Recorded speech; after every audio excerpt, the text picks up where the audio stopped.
Welcome back to the Band to Exodus channel. Tonight, I want to talk about institutionalized depression. But before I do, what I want to do is make a disclaimer. I am not here to cut people that have been hurt, who have depression, who have pain in their life, who got things going on. The purpose of this video is to actually help people come out of that. And sometimes it's a process, a vigorous process in order to come out of the depression. And with that, that's why I entitled this video Institutionalized Depression. We're gonna go into it by bits and pieces and break down the title of the video, Institutionalized Depression. Meaning of institutionalized. Here's the definition of institutionalized: established in practice or custom.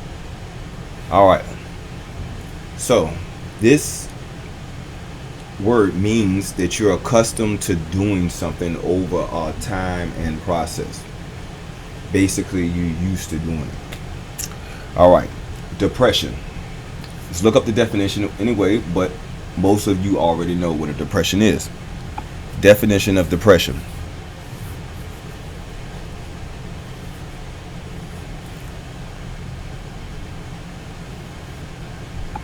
Meaning of depression. Here's the definition of depression: feelings of severe despondency and dejection. Alright.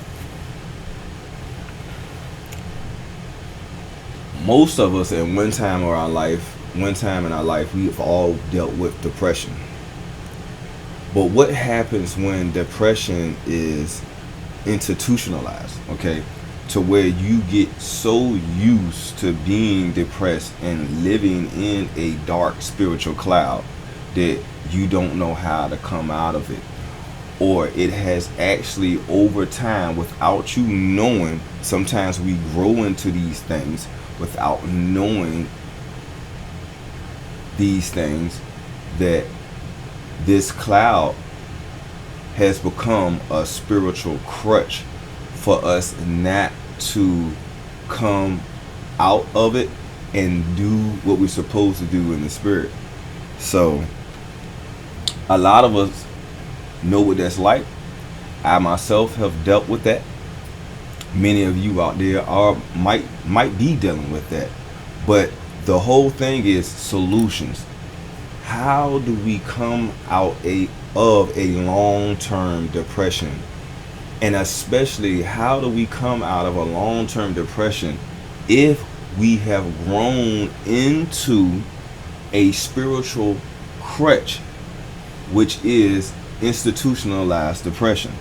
All right, because we've been doing it so long that we don't know how to live outside of depression. Same thing when it comes to prison. Been in prison 20 years, you come out, it's going to be hard to readjust to outside everyday living. Depression can be likened to a prison. Depression is a spiritual prison. Don't get locked into that spiritual prison forever. When you've been in a long-term depression, how do you come out of it? And how do you stay out of it? These are hard questions, but with easy answers. Hard questions, easy answers. I believe in the simplicity of the scriptures. I believe in the simplicity of the set apart spirit. I believe in the simplicity of our people. When I say the simplicity of our people, it's not to put us down like we don't have any, accolades to be talked about. But the simplisticness of our people is the efficiency of our people. So tonight, what we're going to do is, how do we come out of a long-term depression, and how do we come out of a institutionalized depression? Here we go. The first thing we need to know about a depression is it's spiritual. Within all of us, there's a spirit. When you're depressed, it's because the spirit within you is spiritually being bound within a certain, what would I say, a spiritual weather. Every day spiritually there's a weather forecast for that day. The point of this video is to make sure that people out there who are hurting don't stay within a perpetual forecast of gloomy skies, rainy days, and thunderstorms. Who wants to live their life continuously over and over again? The waves crashing back and forth, rocking all night long, wind howling, hurricane whipping, the eye of the storm just doing what it do.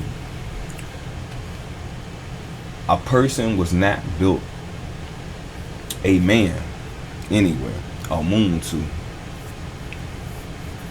The average Bantu in this world is not equipped and built spiritually to handle a lifetime of oppression without some things going terribly wrong within that person and it come out of them in some type of wicked regurgitating like vomit way. Like,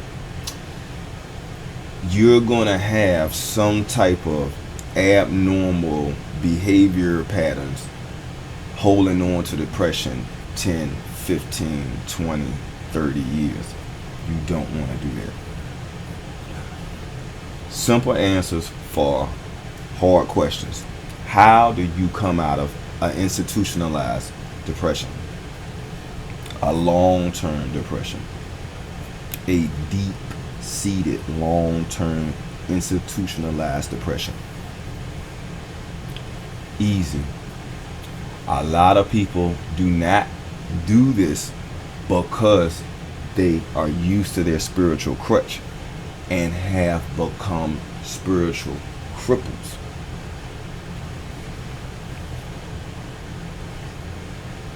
Staying consistent, having consistency within the spirit and in the word, which is in the scriptures. Consistency. What am I trying to get at? If a long-term depression is a spiritual cloud, and that long-term was consistent for so many years, well, then you would have to be consistent within the spirit and within the word for a while in order to build a forecast of sunny skies, calm seas, smooth breathing, heartbeat, rhythmic, at a rhythmic pace of peace, love, meekness, forbearance. The very heart that you have, the physical heart, will actually start to rhythmically beat to peace, the fruits of the spirit. If you do not find your way out of the rat race of the depression and find yourself in the heavenly race towards the light, the peace, the fruits of the spirit, the things that are locked within the scriptures that are talked about. If you're not consistently walking, truly consistently walking within the spirit, do diligently going through the scriptures, toiling through the scriptures to find the diamonds, the gold, the precious linen that you need to gird yourself with spiritually. You have to consistently be about these things on an everyday basis. Consistently be about these things. Be about these things. Be about these things. Be whatever you think is an amalgamation of who you are. How you think is an amalgamation of who you are from what you've been eating. Be of the scriptures. Be of the truth and of the spirit that are within the scriptures. Toil through the scriptures daily. Live the scriptures daily. Produce fruit daily. Eat your bread daily, consistently. Definition of consistency.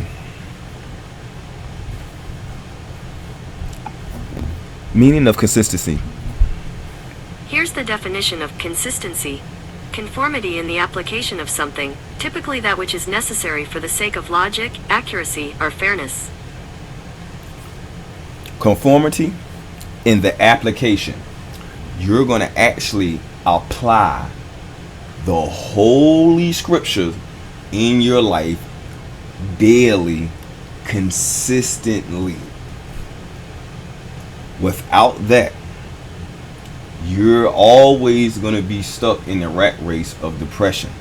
You're always going to have that spiritual crutch. You're always going to be a spiritual cripple because you're consistent in the muddy waters. You're consistent to make sure that you have your spiritual crutch. You're consistent to make sure that you look for the forecast of gloomy skies, rocky seas, high winds, torrential rain, whatever have you. If you're looking for that because you've consistently lived that long-term institutionalized depression, you grew and got used to something that your spirit is not made to handle for a lifetime without breaking or getting abnormal or what I would say expressing some type of wickedness. Because whatever comes into a man is going to come out of a man. Whatever comes into a man is going to come out of a man. If you let depression in, that's what people are going to get out of you. If you're full of depression, that's what people are going to get out of you. So, with that, how do we come out of it? Stay consistent within the spirit. You cannot be lazy. You cannot be morbid. You cannot be docile. You cannot be antisocial. You cannot sit in the house. You cannot be lively. You have to be a lively stone. Lively stones do not bury themselves within depression. Lively stones love the light. They love talking. They love the people, especially if they are of the house and of righteousness. But even still, even the unrighteous, lively stones love people. They love getting out of the house. They love the sunlight. They love the water. They love the rain, the oceans, the seas, the skies, the grass outside, the trees, the flowers, the butterflies, the birds. Oh my, it's so much out there. Come out of your depression by being consistent in the daily bread. Let the comforter comfort you. A lot of people are so institutionalized within their depression that they won't even let the comforter come into their life and comfort them. Now, how crazy can that be? Listen. Sometimes you're not going to hear everything with these two things.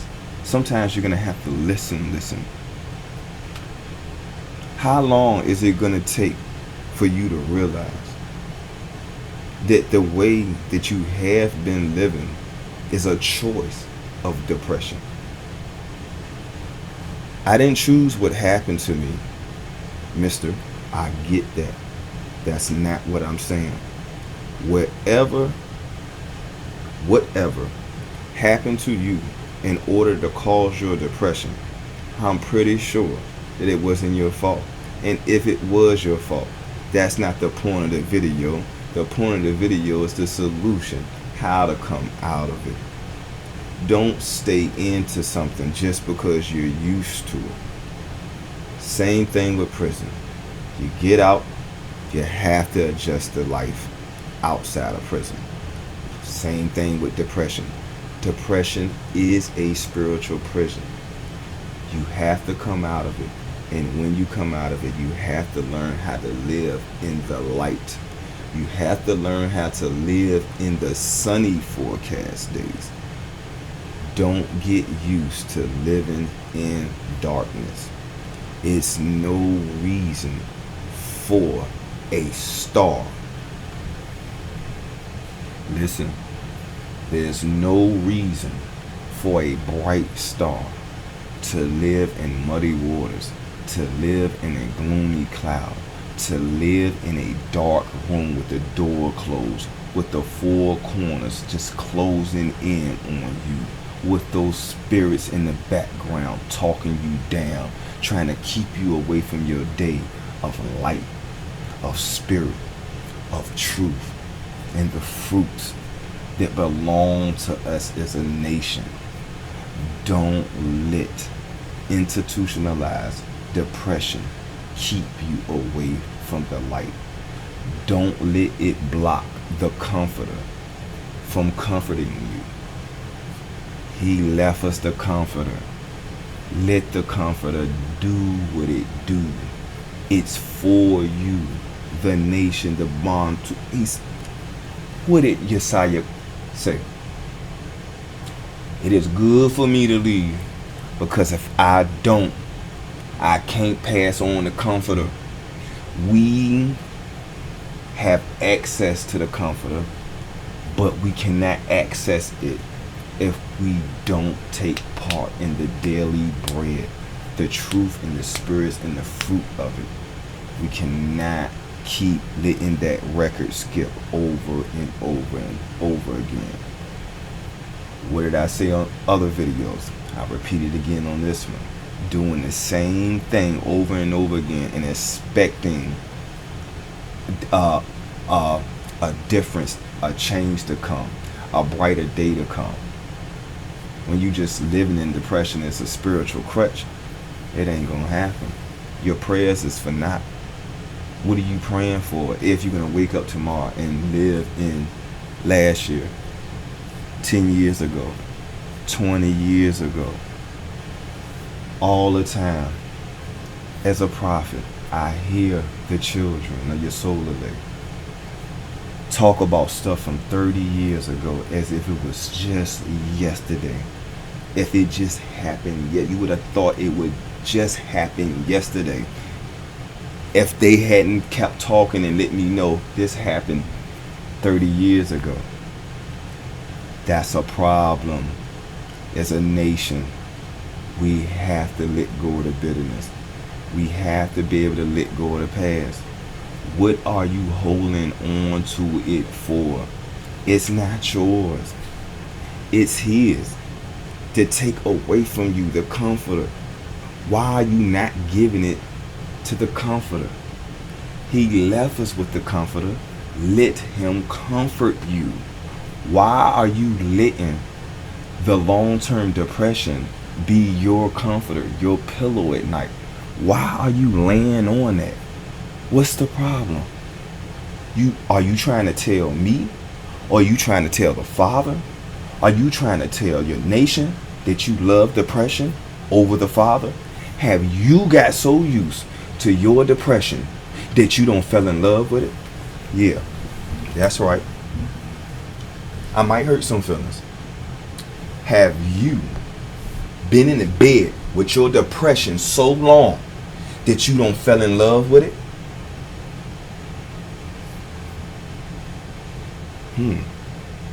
Ask yourself. Ask yourself. Has it been so long that I've been in bed with this depression, that I've become institutionalized, and I don't fall in love with my oppressor, which is depression? Sometimes I kick a little fire to get it to you. Sometimes we need to be shooken up. Have you fallen in love with your depression? If that's the case, then your depression has become your God. And one eye can only serve one God. Fall in love with the light again. Fall in love with the forecast of sunny days. Fall in love with the fruits of the Spirit again. I know it's been a while. I know you might not be used to it. You might even be afraid, nervous, confused, don't know exactly how to go about it. It's just like swimming for the first time when you get in a pool.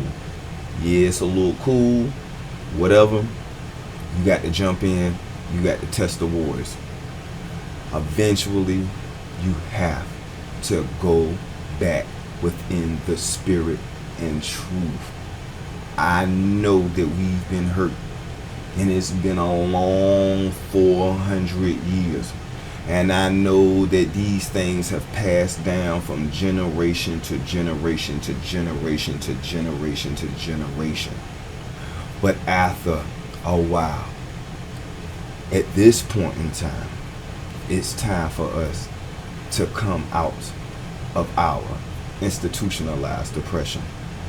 It's time for us to come out of the gloomy forecast that we fell in love with, because we was forced into it to a certain degree, but it was for our correction. And I do believe in correction, but I don't believe in pity parties.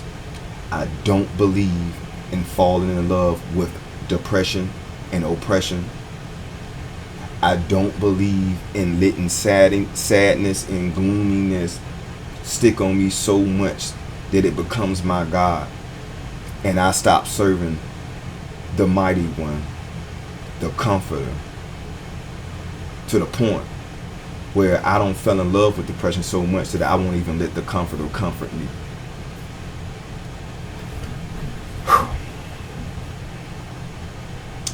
You know, I'm going to tell you something about evil spirits and depression. Evil spirits are nothing more than vampires. Sometimes they can manifest themselves in various ways, what I'm not going to get into in this class. But they love your depression. I'm going to smirk on this one on their behalf. Look at what I'm doing. Look at what I'm doing. I'm going to smirk on their behalf. They love your depression. The longer you stay in it, the deeper it gets, and the more they get fed. For they are vampires. They're not sucking on blood. They're sucking the spirit out of your blood. They're not sucking your blood. They're sucking the spirit out of your blood through depression, through various drug habits, and this, that, and the third. Man, I'm telling you, listen to me. Don't let these vampires, these spiritual vampires, these evil spirits, these seducing spirits, these demonic entities use you as a damn battery. You remember the movie The Matrix? And they was using the human beings as a battery for energy. Spirits don't need electricity. Spirits don't need electricity. Spirits do not need electricity. They need your conscious energy. They need for you to be locked in a room with the four corners closing in on you until they squeeze the conscious energy that they want to feed off out of you.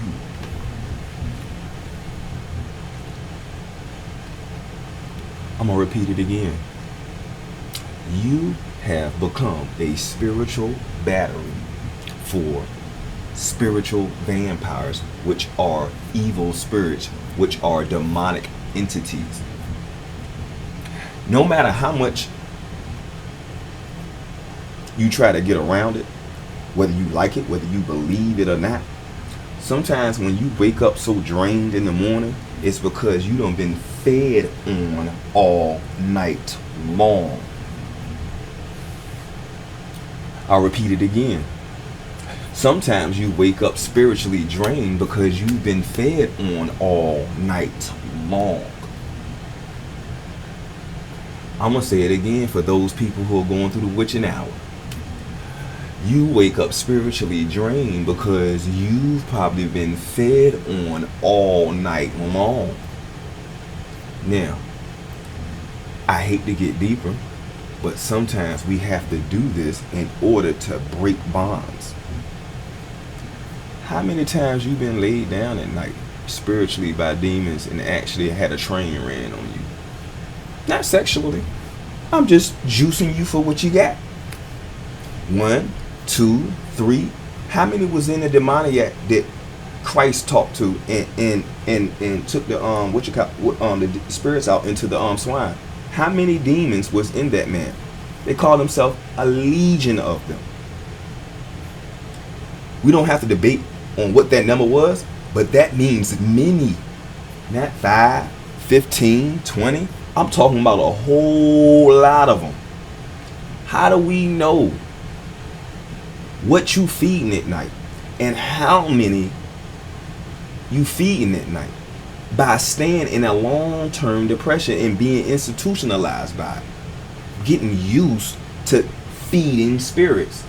Where if you getting used to feeding spirits and don't fell in love with your depression, no wonder the comforter can't comfort you. It can't get to you because you love something else other than the set apart spirit. Hopefully somebody get what I'm saying tonight. Hopefully somebody can hear my words and bonds are breaking, the chains are coming off, their wings are rising back up, their halo is coming back on their head, the cloud don't went away. Hopefully I'm actually doing my job. I'm going to say it again. You might have been in your depression so long that you actually fell in love with it and use it as a spiritual crutch to the point where the comforter, that set apart spirit, can't comfort you because you have put your depression over your own God, because your depression has become your God. Now, I'm going to end this video by asking you to do something. I want you to stop playing games with yourself. I want you to be spiritually mature. I want you to be an adult.